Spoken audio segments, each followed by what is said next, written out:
በሰሙን ሕማማት እንኳን ታስታውሳላችሁ ሰኞ ማክሰኞ ረቡዕ ሐሙስ ዓርብ እነዚህን ቀናት ሕማማት ብላ የክርስቶስን መከራ በስግደት ትገልጣለች።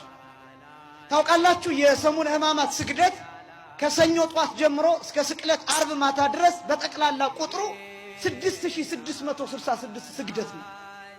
ስግደቱ ቁጥሩ ኪርያላይሶን እየተባለ የሚሰገደው ለካህይል እየተባለ የሚሰገደው ለሕማሙ ይደሉ ለመስቀሉ ይደሉ ለምኩናኑ ይደሉ እየተባለ የሚሰገደው ስግደት በጠቅላላ ሲቆጠር 6666 ይመጣል።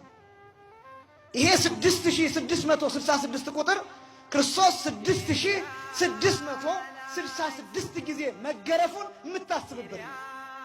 ዕለተ ስቅለት ላይ ዕለተ ዓርብ ላይ የጌታችን የመድኃኒታችን የኢየሱስ ክርስቶስ መከራ በእንባ ይታሰባል። በተለየ ዜማ ንባበ ማህዘኒ ተብሎ የሚጠራ ንባበ ማህዘኒ ማለት የሚያሳዝን ንባብ ማለት ነው።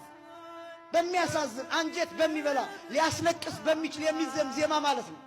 ታስታውሱ እንደሆነ በተለየ ዜማ ግፍኦሙ እግዚኦ ለእለ ይገፉኒ እየተባለ የሚባለው ዜማ ንባበ ማህዘኒ ወይም ውርድ ንባብ ተብሎ ይጠራል። ይሄ ዜማ ብቻውን የክርስቶስ መከራ እየተለቀሰ የሚታሰብበት ቀን ነው።